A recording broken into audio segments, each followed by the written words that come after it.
Okey, kembali. Mana tadi kita tadi ya? Duk tarik Hanzalah tadi. Baik. Bila mari Nabi ni, tak selesanya bapa Hanzalah sampai dia terpaksa pindah. Nak marah dekat Nabi, nak marah dekat sahabat, perang Badar kalah pula musyrikin Mekah, dia lagi meluat, dia lagi panas, akhirnya dia hak duduk Madinah, dia pindah ke Mekah. Dia hak duduk Madinah elok-elok tempat dia, dia pindah ke Mekah. Nabi mari kau ni. Dia duduk di Mekah, dia duduk provok, dia duduk api-apikan, dia duduk fitnah pula dengan pemuka-pemuka Quraisy. Oi, malu sungguh ah. Ramai 1000 tapi kalah. Macam mana kita nak buat ni? Hang benci Muhammad, aku pun benci Muhammad. Hang benci dakwah Islam, aku benci dakwah Islam. Dia duduk provok-provok, kita kena lawan sekali lagi ni. Malu kita kalah perang Badar. Jadi dengan sebab provok-provok ni, naik baliklah semangat geng-geng tu. Sehingga setahun kemudian 3 Hijrah jadi perang apa? Lepas Badar perang apa? Uhud. Selang tak lama nak perang pula dah, semangat ni. Kali ni hak dulu 1000 hantar berapa? 2 kali ganda, 3000. Islam dulu 313 plus hantar 1000. Sampai tengah jalan geng munafik buat hal, tinggal 860 plus. Hak sebenarnya duduk di medan tak sampai 1000 dah Islam. Nak lawan 3000 ni, purata 1 lawan 3, samalah perang Badar lebih kurang. Dalam perang ni, bila Hanzalah duduk menyebelahi Islam, dia duduk tim Rasulullah dan sahabat. Automatik bila bapak dia pergi Mekah, bapak dia akan duduk tim mana? Bapak dia nak duduk tim mana? Tim Islam ke tim Abu Sufyan? Tim Abu Sufyan. Automatik pertemuan bapak dengan anak dalam peperangan ni tak boleh dielakkan. Jadi dia berharap dalam perang ni kalau boleh tak terserempak dengan bapak dia. Perang tetap perang, tapi kalau boleh teng tu tak jumpa dengan bapak. Bila berjumpa dengan bapak, kemungkinan boleh muncul. Adakah bila seorang anak dengan bapak dalam perang perlu dihormati dan paling koman pun sengih menyengih antara satu sama lain? Bapak pula, anak masuk pedang, duk sengih dua orang tu. Perang. Mungkinkah macam tu? Tak. Mereka kena buka pedang. Paling kurang pedang mempedang. Paling kurang tombak menombak. Paling kurang panah memanah. Lebih jauh lagi mungkin salah seorang akan cedera. Lebih jauh lagi mungkin salah seorang akan mati atau dua-dua mati. Mungkin anak kena bunuh oleh musuh bukan bapa. Mungkin bapa kena bunuh bukan oleh anak, oleh sahabat Islam yang lain. Semua kemungkinan tu boleh dipakai. Dua-dua cedera, salah seorang cedera, dua-dua mati, salah seorang mati, semua kemungkinan boleh berlaku dalam perang. Tapi harapan dia tak terserempak, memang dia tak terserempak. Bila perang Uhud berlangsung, dia dah banyak berbelah-belah musuh dia dah bunuh di tangan Hanzalah. Sampai satu saat dia bersua dengan Abu Sufyan. Dia bertemu dengan Abu Sufyan. Dan dia bertekad kalau dia boleh bunuh Abu Sufyan ni, maka moral tentera-tentera kafir akan down. Bukan kata perang Uhud, perang mana-mana pun kalau kita boleh bunuh dia punya bos, memang moral tentera-tentera bawah akan down. Contoh ada bos, panglima paling besar. Tentera walaupun belakang 40,000, panglima tu kena, panglima tu mati, panglima tu terbunuh, moral hak bawah belakang down, jumlah mereka ramai pun. Tak percaya cuba main game. Kalau boleh bunuh bos, ada lagi belakang dia 100, game over tu kan game tak over. Dah contohlah ni. Kita main game, berjaya bunuh bos, ramai lagi hak kecil bawah. Game over ke game tak over? Biasanya boleh bunuh bos ni game over ke tak over? Game over dah. Bos mati, game over dah. Tutup cerita. Dan sampai masa dia memang boleh melakukan satu pukulan untuk tebas Abu Sufyan, ada peluang. Tapi datang tentera musuh serang hendak daripada belakang, lantas menombak dari arah belakang. Tombak belakang tembus mata tombak dari arah depan. dia jatuh berlutut. Tu pun sisa-sisa nyawa yang ada, dia duk perang lagi dengan Abu Sufyan. Lepas tu kawan tu gerak, habis ya. Lalu dia menghembuskan nafas terakhir sebagai wira, sebagai pahlawan perang, sebagai syuhada dalam keadaan tunduk sujud. Habislah riwayat Hanzalah bin Rahib. Tapi siapa hak tombak dia dari belakang? Hak tombak dia dari belakang ialah Ibnu Syu'ub, ataupun nama betul dia Shaddad bin Al-Aswad. Sebab saya sebut ni, ada setengah tulisan, setengah jena dia sebut nama lain. Hak betul yang tombak dia Shaddad bin Al-Aswad. Akhirnya kawan ni masuk Islam juga lepas pada ni. Ramai kan hak dulu lawan Nabi masuk Islam. Macam Khalid bin Al-Walid masuk perang Uhud ni. Waktu perang Uhud dia Islam ke kafir? Dia pahlawan ketua kafir. Dia masuk Islam lewat. Lepas perjanjian Hudaibiyah baru Khalid masuk Islam. Maksudnya perang-perang sebelum perjanjian Hudaibiyah dia duduklah kafir. Begitu juga dengan pembunuh Hanzalah ni. Di kemudian hari dia masuk Islam. Tapi yang selalu disebut kadang-kadang naik nama Shaddad bin Aus. Ada setengah tulisan naik nama yang bunuh Hanzalah tu Shaddad bin Aus. Bukan Shaddad bin Aus, Shaddad bin Al-Aswad. Shaddad bin Aus ni sahabat Nabi, orang Madinah juga. Dia masuk Islam.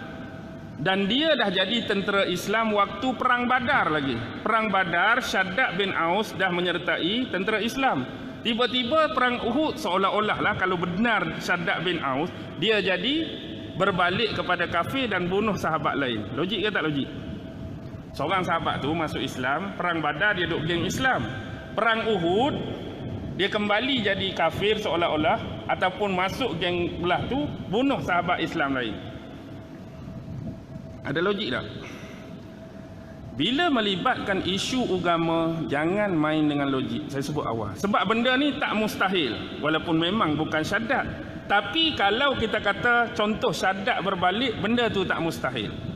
Saya tunjukkan beberapa contoh. Tak boleh nak bermain dengan logik tentang isu ni. Isu kembali kepada 15 nama yang blacklist tu. Antaranya Abdullah bin Abi Sarah kan. Dia ni sahabat Nabi, duduk di Madinah, penulis wahyu Nabi. Tapi satu masa dia murtad dan lari balik ke Mekah. Pernah tak ada dalam pikiran kita tergambar, bukan sahabat biasa, sahabat yang Nabi letak sebagai penulis wahyu ni tinggi, dia punya grade, tiba-tiba boleh murtad dan lari. Tahap penulis wahyu murtad. Oi, biar betul Ustaz. Bukan biar betul, biar tak betul. Bukan logik, tak logik. Benda ni dah berlaku dah. Islam elok-elok, duduk dengan Nabi elok-elok, nulis wahyu elok-elok, murtad, lari. Dia antara orang yang hak Nabi bunuh, tak dimaafkan. Ada seorang lagi, datang Madinah, masuk Islam, Nabi beri kepada dia jawatan pungut zakat, pungut hasil daripada orang Islam Madinah. Beri pula seorang pembantu. Jadi satu kes, letih bekerja ni, sebelum tidur dia suruh pembantu dia masak. Kamu masak nanti bila aku bangun aku nak makan. Pembantu letih, tertidur, tak teringat nak masak. Dia bangun nak makan. Bila bangun tak ada masakan, dia pergi bunuh pula kawan tu. Mati kawan tu, dia takut dia kena bunuh balas, dia lari balik ke Mekah. Bawa sekali dengan duit-duit hak kutip dengan orang tu. Dia buka murtad. Siapa murtad tu? Sahabat Nabi tu. Duk kutip duit orang, duk kutip zakat tu, murtad. Nah ni pun kena bunuh. Mustahil ke tak? Tak mustahil. Tapi nak habaq sini bukan Shaddad bin Aus tu. Walaupun benda tu tak mustahil. Tapi Shaddad bin Al-Aswad. Shaddad bin Aus lain. Dia antara 3 sahabat yang ulama selalu sebut paling zuhud. Abu Darda, Umair bin Sa'id dan Shaddad bin Aus, itulah sahabat-sahabat Nabi hak kelihatan paling zuhud. Bukan hak lain tak zuhud. Terpancar kelebihan zuhud pun ada pada 3 sahabat ni. Abu Darda, Umair bin Sa'id dan Shaddad bin Aus. Dulu ada kes Shaddad ni. Oh, baru nak pukul 11 tak? Baru lagi. Tak apa kan? Kau nak berhenti dah? Tak Tak apa. Okey. Shaddad bin Aus satu hari dia berjalan. Satu hari dia berjalan, dia bertemu dengan Rasulullah. Dia bertemu dengan Rasulullah, dia tengok Rasulullah dalam keadaan sedih. Rasulullah dalam keadaan muram dan sugul. Lalu dia tanya Rasulullah, apakah yang menyebabkan Rasulullah berkeadaan demikian? Tengok pada air muka, raut wajah Nabi. Ini Nabi tengah sedih. Duk fikir apa? Lalu Rasulullah bagi tahu dia yang Rasulullah bimbangkan umat dia. Yang mana umat dia ni yang Rasulullah bimbang dua benda.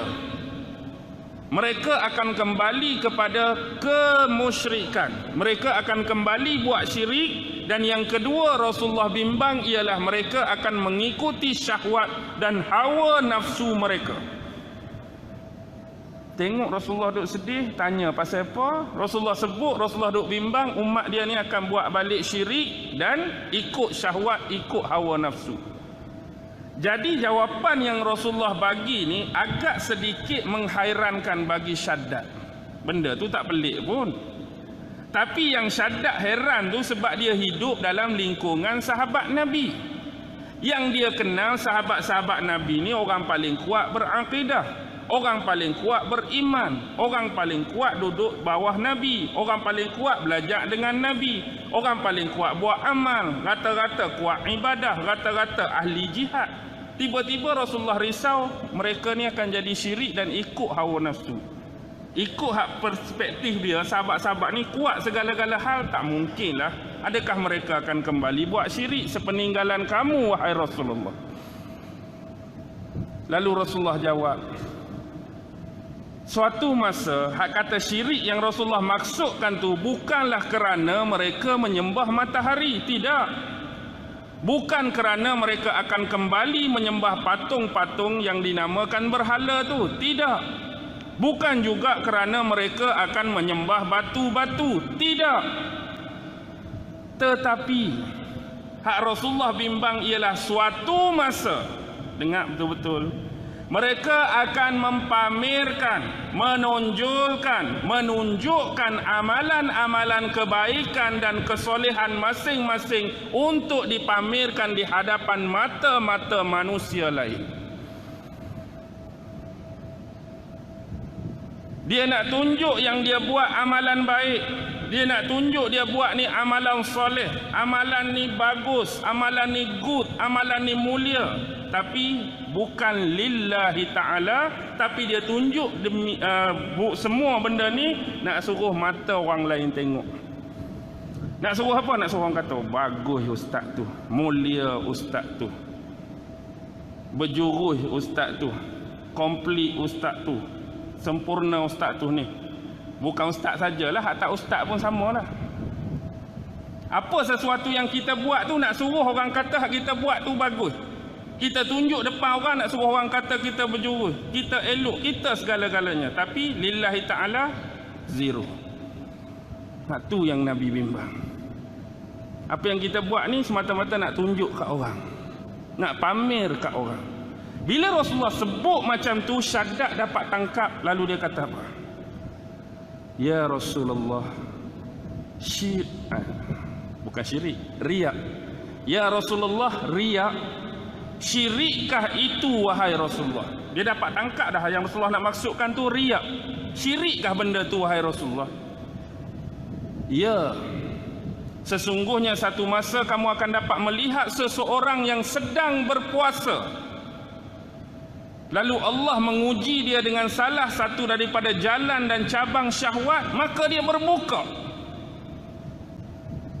Dia duk puasa, tiba-tiba Allah uji salah satu cabang syahwat dia. Tak kira lah Allah uji tang mana yang menyebabkan dia tak tahan, jadi dia buka puasa.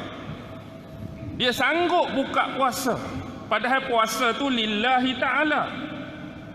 Tapi bila Allah uji je kotu-koding ni, dia sanggup buka puasa. Tapi dalam keadaan buka puasa tu, bila keluar, hang puasa tak? Oh, orang beriman takkan tak puasa. Hang ni pun tanya soalan. Orang bertakwa, orang baik, puasalah. Padahal sunatnya di sisi Allah dah zero. Tapi nak tunjuk baik depan orang ni, puasalah, takkanlah tanya soalan tu kat aku.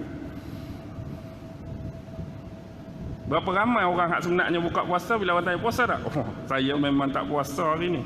Siapa berani jawab lagu tu? Bukan hak puasa sunat hak puasa betul.